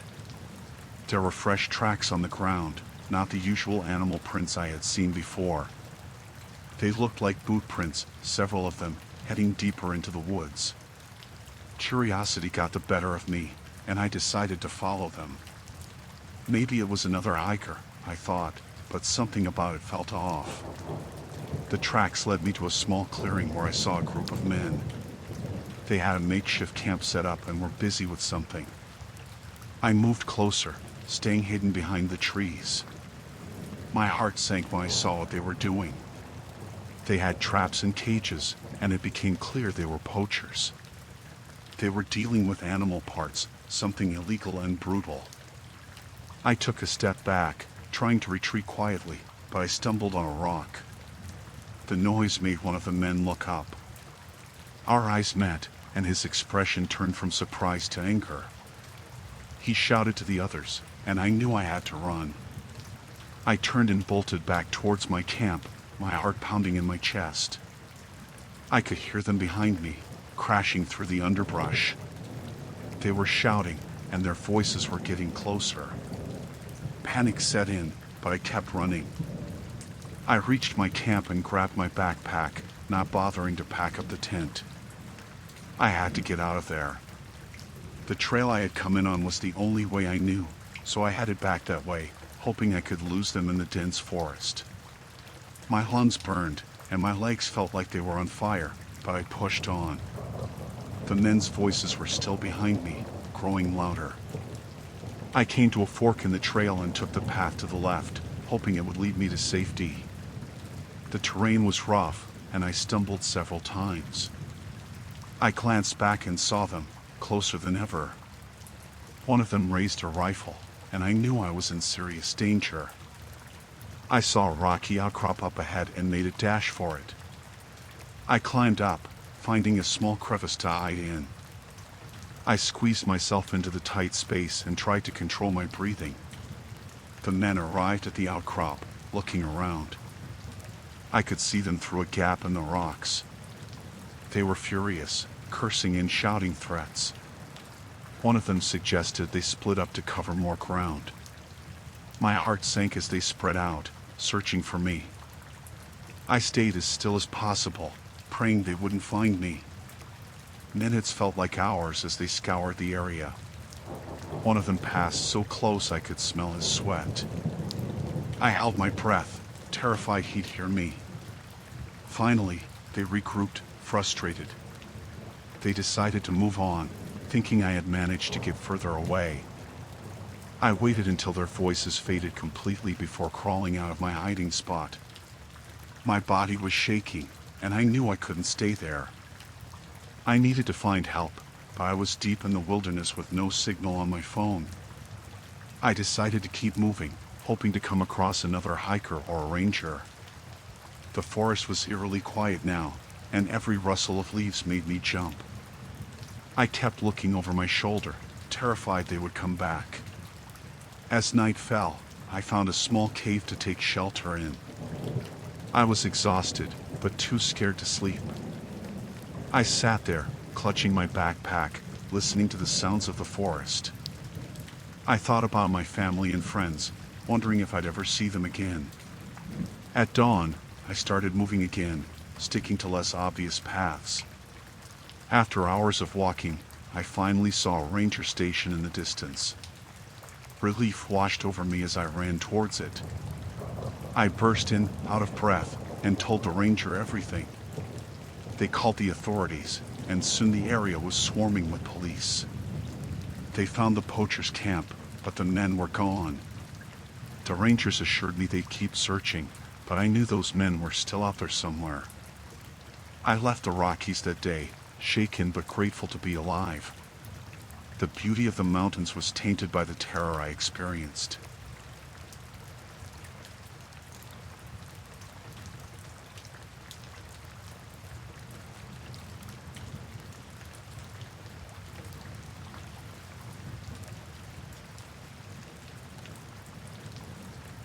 I had been studying wildlife in the Florida swamps for about 3 weeks. It was part of a project for my degree, and I had always loved being out in nature. The swamp was dense and full of life, but it was also easy to get lost if you weren't careful. I had a map and a GPS, though, so I felt pretty confident. One morning, I decided to explore a part of the swamp I hadn't been to yet. The sun was just coming up, and the air was thick with humidity. I packed up my gear and set out. The further I went, the quieter it got. The usual sounds of birds and insects started to fade, replaced by an eerie silence. After about an hour, I noticed something odd. There were tracks on the ground that didn't look like they belonged to any animal. They were deep and uniform, like from heavy boots. Curious, I followed them, thinking maybe I'd find another researcher or a lost hiker. The tracks led me to a small clearing. My heart sank when I saw what was there. Hidden behind some thick brush, there were several camouflage tents and crates stacked high. I moved closer, staying low, and my worst fears were confirmed. The crates were full of drugs and weapons. I had stumbled upon a drug cartel's hidden operation. Panic set in. I knew I needed to get out of there, but as I turned to leave, I heard voices. Men were coming back to the camp. I froze, my mind racing. There was no way I could outrun them if they saw me. I spotted a thick cluster of bushes and crawled into it, hoping they wouldn't notice me. From my hiding spot, I watched as 4 men walked into the clearing. They were heavily armed and looked dangerous. They started unloading more crates from a boat that was docked nearby. I tried to stay as still as possible, barely breathing, praying they wouldn't come near me. One of the men stopped suddenly and looked around, his eyes scanning the area. My heart pounded in my chest, so loud I was sure he could hear it. He said something in Spanish to the others, and they all looked tense. I knew I had to get out of there before they started searching the area. As they continued with their work, I slowly began to inch my way back, trying to put as much distance between me and them as possible. Every movement was painstakingly slow, and every rustle of leaves sounded deafening. I managed to get a few yards away before I heard a shout. They had found my footprints. I broke into a run, not caring about the noise anymore. I could hear them shouting behind me, the sound of gunfire echoing through the swamp. I didn't know if they were shooting at me or just trying to scare me, but I wasn't going to stick around to find out. Branches whipped at my face, and I stumbled several times, but I kept going. My lungs burned, and my legs felt like lead, but I pushed on, driven by sheer terror. I couldn't let them catch me. I remembered a thick patch of mangroves I had passed earlier and headed for it, hoping it would provide some cover. I dove into the dense foliage, crawling through the mud and roots. The shouts grew fainter, but I didn't stop until I was sure I had lost them. I found a small hollow under a large tree and squeezed myself into it, trying to calm my breathing. I stayed there for what felt like hours, listening for any signs of the men. The swamp had returned to its usual symphony of sounds, but I couldn't relax.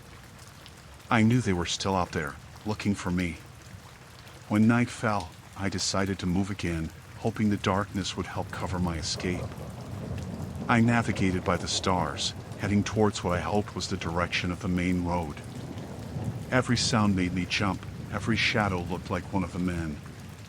After what felt like an eternity, I finally saw the lights of a small town in the distance. Relief washed over me, but I knew I couldn't let my guard down yet. I made my way to the nearest building, a rundown gas station, and stumbled inside. The clerk looked at me in shock as I gasped out a request for help. The police arrived quickly, and I told them everything. They organized a search of the area, but by the time they got to the clearing, the men were gone, and so were the drugs and weapons. They assured me they'd keep investigating, but I knew it was unlikely they'd find anything. I left Florida the next day, still shaken by what had happened.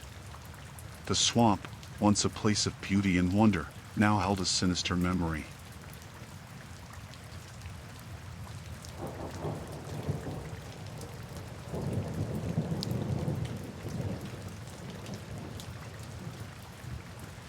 We decided to go camping in the Texas Hill Country. It was supposed to be a weekend getaway for me and my friends, just a break from our busy lives. We found a spot by the river, secluded and peaceful. It seemed perfect. The first night was calm. We set up our tents, made a fire, and enjoyed the quiet. The stars were bright, and the sound of the river was soothing. We stayed up late, talking and laughing. There was no sign of trouble. The next day, we explored the area. The hill country was beautiful, with rolling hills and dense forests. We hiked, took photos, and swam in the river. Everything was going great until we returned to our campsite that evening. As we approached, we noticed something was off. Our tents were slashed, our food scattered, and our belongings thrown around. At first, we thought it might have been an animal, but then we saw the message. Spray painted on a rock near our campsite with the words, "Go home." We were shaken but decided it was probably just a prank. We cleaned up the mess and decided to stay one more night. After all, we had traveled a long way, and it didn't seem right to leave because of a few vandals. That night, we built another fire and tried to relax. But the atmosphere had changed. The woods felt different, more threatening. We were on edge, jumping at every sound. Around midnight, we heard voices. At first, it was just a murmur, but it grew louder. There were people out there, just beyond the light of our fire. We couldn't see them, but we knew they were watching us. "Who's there?" I called out, trying to sound braver than I felt. There was no answer, just a low, menacing laugh. My friends and I huddled closer together, fear gripping us. The voices continued, taunting us, making crude jokes about what they were going to do to us. We decided it was time to leave. We packed up as quickly as we could, but it was hard to see in the dark, and we were fumbling with our gear. Just as we were about to leave, one of the men stepped into the light. He was tall, with a scruffy beard and a mean look in his eyes. "You folks lost?" he asked, a cruel smile on his face. "We're just leaving," I said, trying to keep my voice steady. "Good idea," he said. "This ain't a place for outsiders." More men appeared, surrounding us. They were all armed, carrying rifles and shotguns. We were trapped. I could feel my heart pounding in my chest, and my friends were silent with fear. "Let's go," I said, trying to keep calm. We started walking, but the men followed us, laughing and making threats. They fired their guns into the air, the sound echoing through the woods. We broke into a run, terror driving us forward. We stumbled through the dark, the men close behind. They seemed to know the area well, while we were tripping over roots and branches. My friend Sarah fell, twisting her ankle. I helped her up, but she could barely walk. "We can't outrun them," she said, tears in her eyes. "We have to try," I said, desperation in my voice. We could hear the men getting closer, their laughter ringing in our ears. We were running out of options. Suddenly, we saw a light in the distance. A cabin, or maybe a house. It was our only hope. We made a dash for it, praying that someone inside would help us. As we got closer, we saw that it was indeed a small cabin. I banged on the door, shouting for help. An old man opened the door, looking confused and alarmed. "What the hell's going on?" he asked. "Please, help us," I begged. "They're trying to kill us." He looked past us and saw the men approaching. "Get inside," he said, stepping aside to let us in. We rushed inside, and he slammed the door shut, locking it. The men outside banged on the door, shouting and cursing. The old man grabbed a shotgun from the corner and pointed it at the door. "Stay back," he shouted. "This is private property." There was a tense silence, and then the men outside started to back off. "We'll be back," one of them shouted. "And you better not be here when we do." We stayed in the cabin for the rest of the night, too scared to leave. The old man, whose name was Jack, told us we were lucky to have found him. He said the locals didn't like outsiders, especially not ones camping on their land. The next morning, Jack drove us back to town. We thanked him profusely, grateful to be alive. We reported the incident to the local sheriff, but he didn't seem too interested. "Best you don't come back here," he said.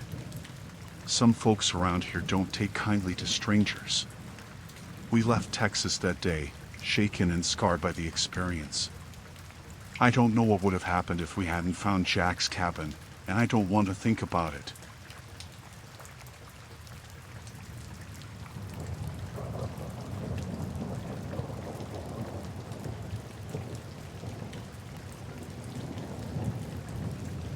We decided to go camping deep in the forests of Pennsylvania, my brother and I. It was supposed to be a bonding trip, just the two of us reconnecting with nature like we used to when we were kids. We found a secluded spot near a stream, surrounded by tall trees and the sounds of wildlife. It felt peaceful at first. The first night went by without incident. We set up our tents, gathered firewood, and cooked dinner over a campfire. We reminisced about our childhood adventures, laughing and enjoying each other's company. The stars were bright overhead, and the air was crisp and cool. On the second day, things started to feel off. We noticed strange noises coming from the woods around us, rustling of leaves and snapping twigs. At first, we brushed it off as animals or maybe just our imaginations playing tricks on us. As dusk approached, we decided to go for a short hike to explore the area.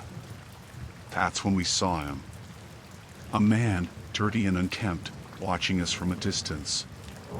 He disappeared into the trees before we could get a good look at him, but the chill that ran down my spine told me something wasn't right. We hurried back to our campsite, unnerved by the encounter. We didn't mention it to each other, but I knew my brother felt it too, the sense of being watched. We tried to calm ourselves down, telling each other it was probably just another camper or a hiker passing through. That night, we heard footsteps outside our tents. Slow, deliberate footsteps that circled around us. My heart pounded in my chest as I strained to listen, trying to gauge how many there were and where they were coming from. My brother gripped his flashlight tightly, ready to defend ourselves if necessary. Suddenly, a voice pierced the darkness. "Hey there," it called out, low and menacing. "Mind if I join you, fellas?"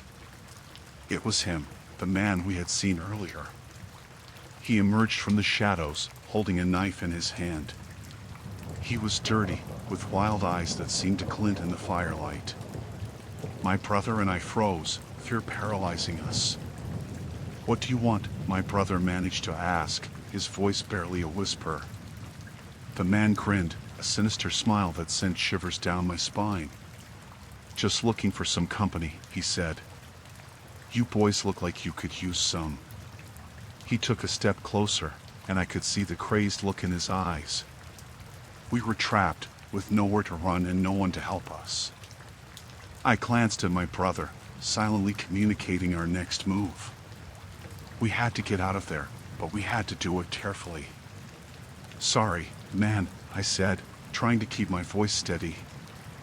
"We're just about to turn in for the night. Maybe another time." The man's smile faded, replaced by a look of anger. "I ain't asking," he growled. "I'm telling you." Before he could make another move, my brother lunged forward, swinging his flashlight like a weapon.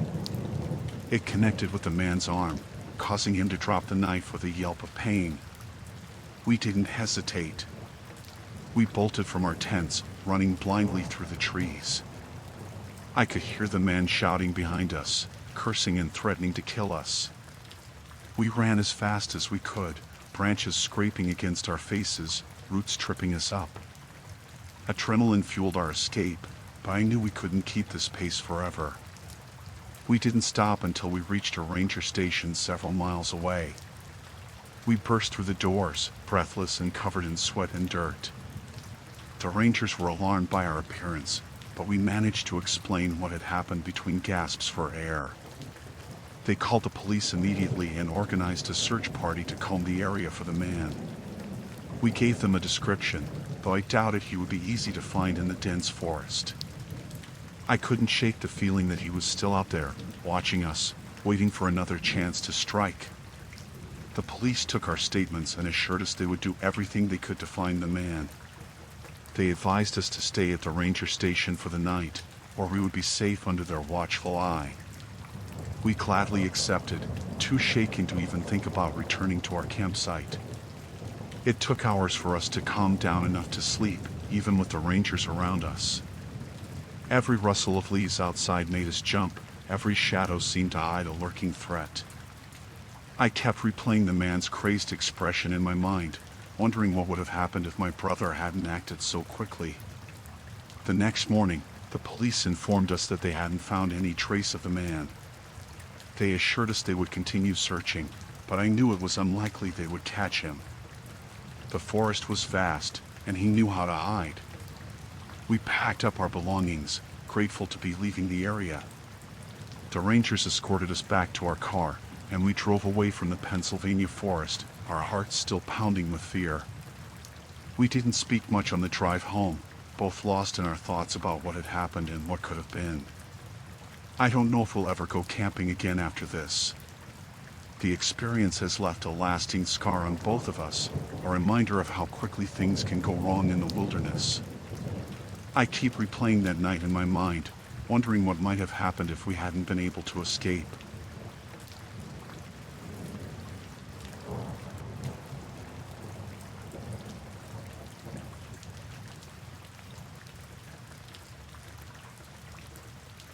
I decided to go camping alone in the dense forests of Tennessee, seeking some solitude away from the hustle and bustle of city life. It was supposed to be a peaceful getaway, a chance to reconnect with nature and clear my mind. I found a secluded spot near a small creek, surrounded by towering trees and the sounds of wildlife. The first day passed without incident. I set up my tent, arranged my gear, and built a small campfire to cook dinner. The evening was serene, with the crackling fire and the stars twinkling overhead. I felt a sense of calm wash over me as I sat by the fire, enjoying the solitude. But as the night crept in, things started to feel off. I noticed subtle changes around my campsite. Small items moved, my gear seemed slightly rearranged. At first, I dismissed it as my imagination, or perhaps the wind playing tricks. But then I found something that sent a chill down my spine, a piece of paper with a crude drawing of a skull and crossbones, left near my tent. I scanned the area, suddenly hyper-aware of my surroundings. The forest was eerily quiet, with only the faint rustling of leaves in the breeze. Fear began to gnaw at me as I realized someone had been in my campsite while I was away. I decided to stay awake that night, my senses on high alert. Every snap of a twig or distant rustle made my heart race. I kept my flashlight close, casting nervous glances into the darkness beyond the edge of my campsite. I knew I had to be prepared in case whoever was out there decided to come back. The hours dragged on, and fatigue started to creep in despite my efforts to stay vigilant.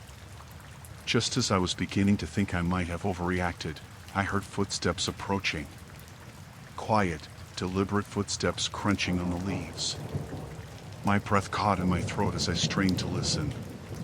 The footsteps paused near the edge of the clearing, then resumed, moving closer to my tent. Panic gripped me as I realized someone was standing just outside, observing me in the darkness. I held my breath, afraid to make a sound. A shadow moved across the fabric of my tent, and I could sense someone lingering just beyond the thin barrier. I reached for my phone, ready to call for help, but hesitated. What if they heard me?